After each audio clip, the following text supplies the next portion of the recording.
I never thought a single screenshot could destroy my family. But the day I opened my banking app and saw my college fund drained, my whole world cracked open. My mom said it was for the family, but the truth, she stole my future just to buy my brother a new life. My name is Lily Carter. And the day everything cracked open started like any other. I dropped my backpack on my bed, opened my laptop and said, "Please let the number be higher than last month." I typed in my login, waiting for the loading wheel to stop. When the balance appeared, my throat tightened. No, that's wrong, I whispered. I clicked refresh again. Why isn't it changing? I muttered. My hands were shaking so badly I almost dropped the mouse. I marched to the kitchen, clutching my laptop like it was a bomb about to explode. "Mom," I said, my voice cracking, "can you look at this? Something's wrong with my account." She didn't even turn fully toward me. She kept chopping onions like I wasn't falling apart right behind her. "What now, Lily?" she sighed. "My college fund," I said. "It's almost empty." "Did the bank mess something up? Did someone hack it?" Her knife paused for half a second, then she kept cutting. "I used it," she said calmly. "It wasn't a mistake." My mouth fell open. "You used it? What do you mean you used it?" She tossed onions into the pan and wiped her hands. "Your brother needed help. I handled it. I stepped closer. "That was my college savings, my future. You told me it was safe." "You're being dramatic," she said. "You'll understand when you're older." "No, I won't," I snapped. "How could you take money out of an account with my name on it, without even talking to me?" She flung the spatula onto the counter.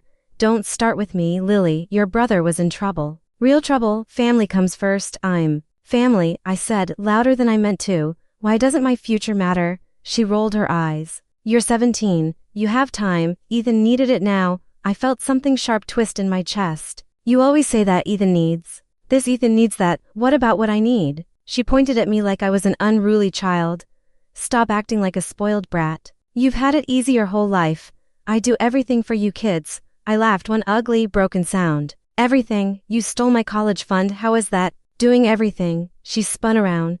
"Don't you dare accuse me of stealing. I'm your mother. I have every right to make decisions for this family." "That account was mine," I said softly. "Grandpa started it for me. You promised you wouldn't touch it." She stiffened. "Your grandfather did a lot of stupid things. This is just correcting one of them." I felt the floor tilt. "So now my education is a mistake. College isn't everything," she said. "You can work, you can go later. You'll survive." I backed toward the hallway. "Do you even hear yourself? You just erased years of saving, years of planning, like it meant nothing. It's done." She said sharply, "Let it go." "I can't," my voice trembled. "I need to know where the money went. All of it. Lawyers, fines, meetings," she muttered. "Your brother messed up. He needed support. What did he do this time?" I asked. She glared. "Don't judge him." "I'm not judging him," I said. "I'm judging you for choosing him over me again." She slammed her hand on the counter. "Enough. I don't want to hear another word." I stared at her, trying to find even a flicker of guilt, anything that proved she cared. But she looked annoyed, not sorry. "So that's it," I whispered. "My dreams are just gone." "You'll thank me one day," she said coldly. A laugh escaped me, weak, shocked, disbelieving. "No, Mom. One day I'll leave this house, and I won't look back." Her eyes narrowed. "Try it, see how far you get." I felt something inside me shift, a small, burning spark that hadn't been there before. I closed my laptop, held it to my chest, and walked to my room without another word. For the first time in my life, I realized something terrifying. I wasn't safe in my own home. I wasn't loved equally, and I wasn't going to let this be the end of my story. I barely slept. Every time I closed my eyes, that empty balance flashed in the darkness. Around 2 in the morning, I grabbed my phone and opened my banking notifications again. My hands shook as I scrolled. There's no way she actually did this," I whispered. But there it was. Transfer, all from my mom's device. All marked family expense. "Family expense," I muttered. "My education is a family expense." I opened each transaction, took screenshots, and saved them in a locked folder. I wasn't thinking about confronting her or proving anything. I just needed something solid, proof that I wasn't imagining all this. By sunrise, I felt sick. My head pounded. My body felt cold, like the house had turned into a refrigerator overnight. When I walked into the kitchen, my mom was already up, sipping coffee like nothing had happened. Ethan leaned against the counter scrolling on his phone. I cleared my throat. "Mom, we need to talk." She didn't look up, not before I finished my coffee. "No," I said louder now. She set the mug down so hard it splashed. "What attitude is that?" I checked my notifications. I said, "I saw the transfers." Her eyebrow twitched. And they came from your device, I said. You didn't even try to hide it, Ethan snorted. Are you still on about that stupid fund? Shut up, Ethan, I said. This isn't your conversation. He straightened. Watch your mouth. Mom slammed her mug down again. Enough. What do you want, Lily? An apology. I want an explanation, I said. Why didn't you talk to me? Why didn't you warn me? Why did you think it was okay to take everything I saved for? Her face reddened. I told you yesterday your brother needed help. That's not an explanation, I said. That's an excuse, and a terrible one. She stepped closer. Don't push me. Why? I asked, because I might actually get a real answer. She pointed at me with a shaking hand. I won't tolerate disrespect from you. You stole from me. I said. How am I supposed to respect that? Ethan walked toward me. Mom said drop it, or what? I asked. You're going to guilt trip me too, he scoffed. You're acting like the world revolves around you. I just wanted a chance at college. My voice cracked. Mom jabbed her finger into the air. Stop yelling at me. I'm not yelling. You are, she screamed. You're ungrateful, Lily. You're selfish. I swear, you only think about yourself. My jaw dropped. I think about myself? What have you and Ethan been doing all these years? Ethan stepped beside Mom like her personal guard. You don't understand what I'm dealing with because you never tell me, I said, because no one here ever tells me anything. Mom slammed her fist on the table so hard the salt shaker toppled. He had legal fees. Serious ones. If we didn't pay, things could have gotten worse. So you used my college fund, I whispered. My whole future. You'll survive, she said. You're smart, you'll figure something out. Why didn't you take money from your savings? I asked. Or Dad's old account. Or literally anything else. She glared at me. Because your account had enough. That's not a reason, I said. That's just convenient for you. She stepped even closer. Her voice low and trembling. You are 17, you don't get to question my decisions. I'm questioning them because they're ruining my life. I said. Ethan muttered. God, Lily, grow up. You grow up. I snapped. Stop depending on Mom to clean up all your messes. His face twisted. You don't know anything about me. I know enough to see you're not the one losing your future today. I said. Mom lunged forward. Don't talk to him like that. Why not? I asked. Is he going to hit me? Are you? She froze. The room went silent. Her voice dropped to a sharp whisper.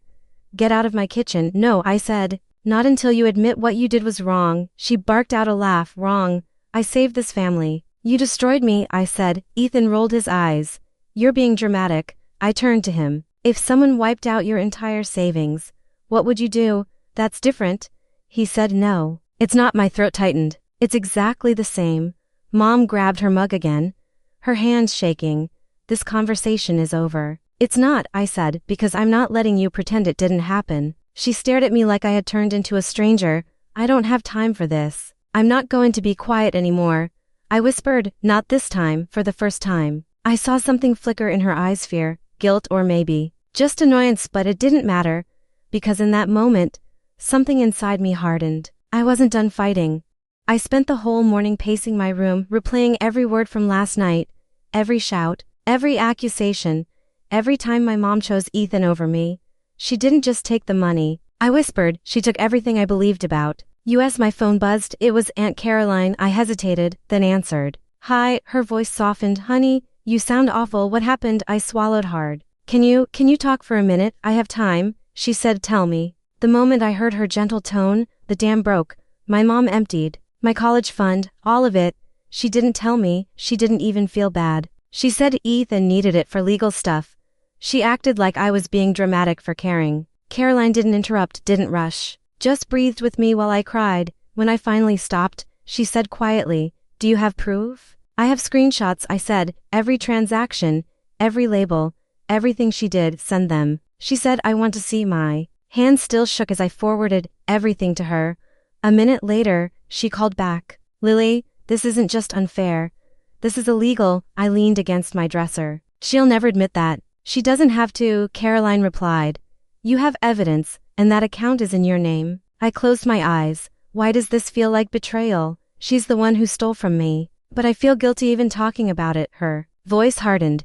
Because she's conditioned you to feel guilty, Lily. That's how she keeps control. Listen to me, you did nothing wrong. She crossed a line. I whispered. What do I do? We go to the bank, she said.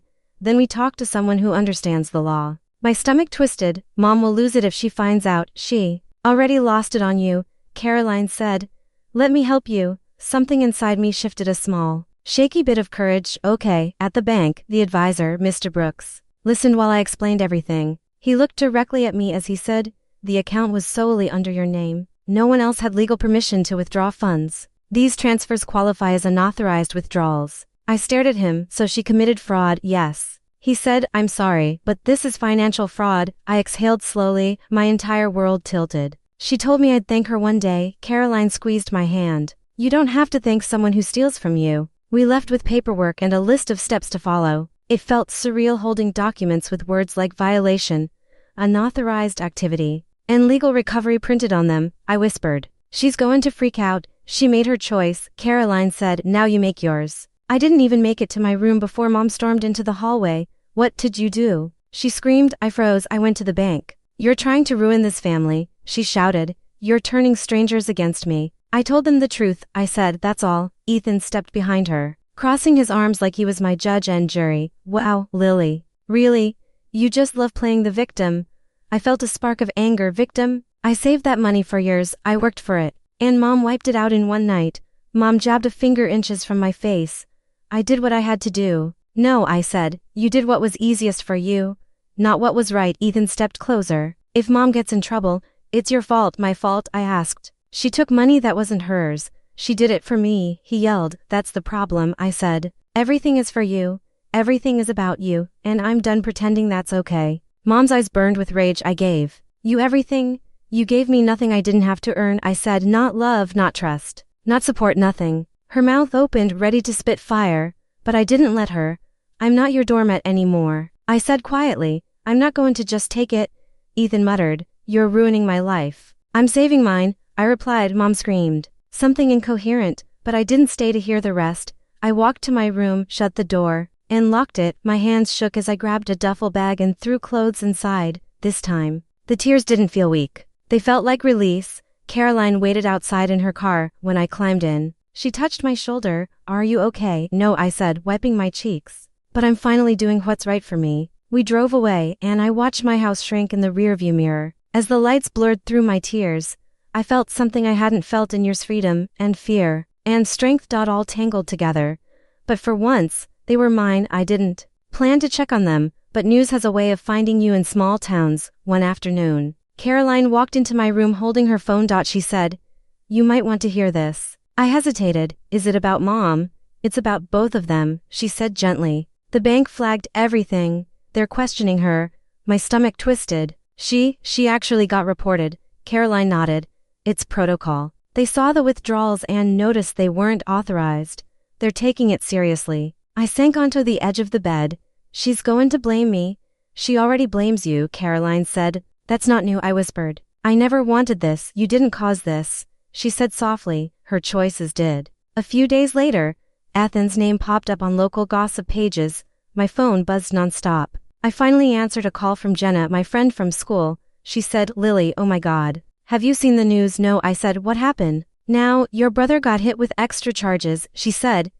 He didn't pay back what your mom took. Now it's worse. I rubbed my forehead. So everything just crashed for them. Are you okay? She asked. I don't know. I said, I don't feel happy. I don't feel sad. I just feel done. Jenna whispered. That's what freedom feels like. In the middle of all of this, life kept moving. I started working part-time at a cafe near Caroline's house. The first day, the manager asked, do you have experience? Not really, I said, but I learned fast. Good enough, he replied. You're hired. Every night after work, Caroline helped me fill out scholarship forms. She'd sit beside me, checking grammar and saying, you have more strength than you know. One morning, she knocked on my door, holding a large envelope. This came for you. My heart pounded as I opened it. Please, please be good. When I saw the words full scholarship, I dropped the letter and covered my face. No way, no way. I got it. Caroline laughed softly. You earned it? I can't believe this, I said, wiping tears. I actually have a chance. You always did, she replied. Now you just have the proof. A month later, my phone buzzed with a call from a number I knew too well. Mom. I stared at the screen. I didn't answer. A minute later, a voicemail appeared. I pressed play with shaking hands. Lily, she began, her voice trembling. I don't deserve this. I never meant for things to go this far. Your brother is struggling. I'm struggling. You need to come home. We can fix this. Just please call me. I'm your mother. I did what I had to. I was stressed. Life has been impossible. Just come home. I replayed it once, listening to every excuse, every twist of responsibility, every attempt to rewrite the past. Caroline walked in and asked, "Do you want to talk about it?" I shook my head. "There's nothing to talk about." "Are you going to call her back?" she asked. "No," I said quietly, "not because I'm angry, because I'm finally at peace." She nodded. "Then that's your answer." I sat on the edge of the bed holding the acceptance letter. "She thinks I'm punishing her." "What do you think?" Caroline asked. I said slowly, that their downfall has nothing to do with me. It's just the result of everything they chose." Caroline smiled